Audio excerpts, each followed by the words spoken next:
अस्सलाम वालेकुम नाजरीन, आप देख रहे हैं साहिब जी टीवी और मेरा नाम है मोहम्मद अब्दुल्ला।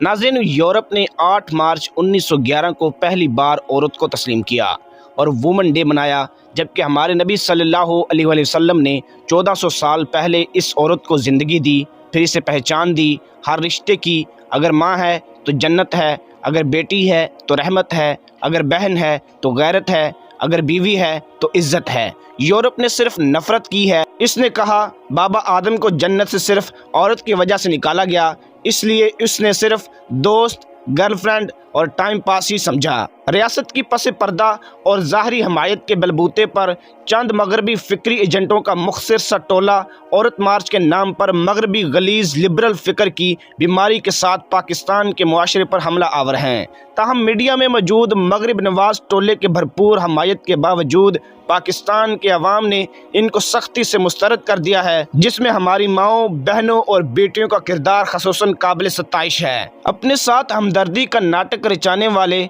इस टोले की साजिश नाकाम बना दी है। ये बात दुरुस्त है कि हमारे मुआशरे में 2 साल से मगरबी इस्तिमारी निज़ाम के ज़ेरे साया रहने के असरात के बाइस ख़वातीन को अपने शरई हकूक़ दुरुस्त तौर पर नहीं मिलते, बिल्कुल इसी तरह जिस तरह मौजूद मुआशरे में रहने वाले मुसलमान दीगर शरई हकूक़ से महरूम हैं। इस पर मुस्तज़ाद गैर इस्लामी कबायली रिवायात, असबियत और कौम परस्ताना कल्चर भी मुआशरे के मुख्तलिफ अनासर को हकूक़ से महरूम करने का बाइस बनता है। ताहम मगरबी लिबरल सोच से अखज़ करदे फेमिनिज़म का नज़रिया इस मसले का हल नहीं, बल्कि ये एक बदतरीन फ़िक्री बीमारी है। औरत मार्च और उसकी पुष्ट पर मौजूद मगरब और इसके फ़िक्री एजेंट लिबरल नज़रिए के सौदागर हैं, जो रब के सामने झुकने के बजाय रब से बगावत करते हुए हर अमल में अपनी मर्ज़ी और ख्वाहिश पर चलना चाहते हैं। मज़हब से आज़ादी की ये सोच, जो ईसाई दुनिया की चर्च के खिलाफ बगावत का नतीजा है, इस सोच को पाकिस्तान में मेरा जिस्म मेरी मर्जी के गलीज़ स्लोगन के ज़रिए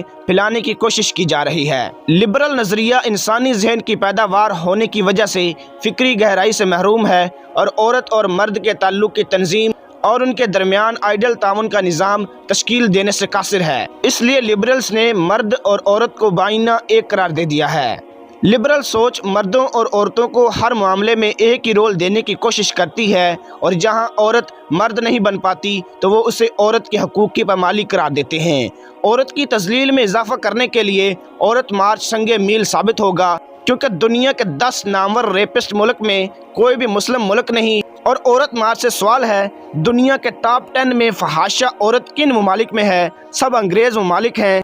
यानी हकीकत में औरत जहाँ पर यरगमालो इस्तेहसाल का शिकार है, जहाँ रेपिस्ट यरगमाली हैं, वहाँ असल में मार्च होना चाहिए, ना कि जहाँ औरत को अमानो आफियत व एहसास हो वहाँ मार्च किया जाए। औरत मार्च के बानियों दुनिया की पोर्नोग्राफी इंडस्ट्री का सुर्खयाल इसराइल है।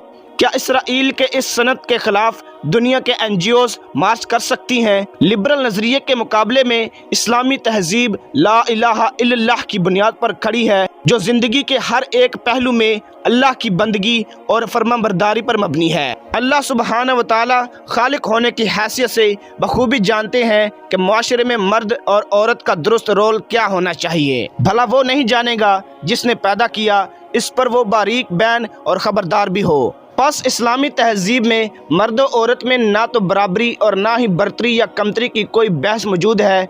जो भी अल्लाह सुब्हानहू व तआला की जानिब से तफवीज़ किए गए अपने रोल को दुरुस्त अदा करेगा, वो फलाह हासिल करेगा। बस इस्लाम औरतों को तालीम, कारोबार, नौकरी, मलकियत जैसे तमाम हकूक़ देता है, और इन तमाम मामलात में मर्दों और औरतों दोनों को अल्लाह के नाजिल कर दे हदूद क़ुयूद की पाबंदी करनी होती है। रसूलुल्लाह सल्लल्लाहु अलैहि वसल्लम के दौर में ख़वातीन जहाद में हिस्सा लेती थीं। हज़रत उमर रज़ी अल्लाह ताला अन्हो ने एक खातून शिफा बिनते अब्दुल्ला को मार्केट का काजी मुकर्रर किया था। ख़वातीन मस्जिद में खलीफा का एहतसाब करती थीं। रियासत की सियासत में उनका किरदार मौजूद था, और इस्लामी मुआशरे में नई नस्ल की तरबियत करने में ख़वातीन अहम तरीन रोल अदा करती हैं। इस मुनफरिद इस्लामी मुआशरे की बुनियाद सिर्फ़ और सिर्फ अल्लाह के अहकामात हैं, जिनकी पाबंदी मर्दों और औरतों दोनों पर लाजिम है। औरतों समेत मुआशरे के तमाम तबकों के हकूक़ का ज़ामिन सिर्फ़ और सिर्फ अल्लाह सुब्हानहू व तआला की जानिब से नाज़िल कर दे शरीयत है, जिसको खिलाफत का निज़ाम नाफिज करता है। 99 ہجری سالوں سے خلافت کی عدم موجودگی نے ہمارے معاشرے کو مغربی بیمار اور کرپٹ افکار کا اکھاڑ بنا دیا ہے۔ انشاءاللہ جلد قائم ہونے والی خلافت ہمارے معاشرے کو خاندان سے لے کر ریاست تک تمام فکری بیماریوں اور غیر اسلامی افکار سے نجات دلائے گی۔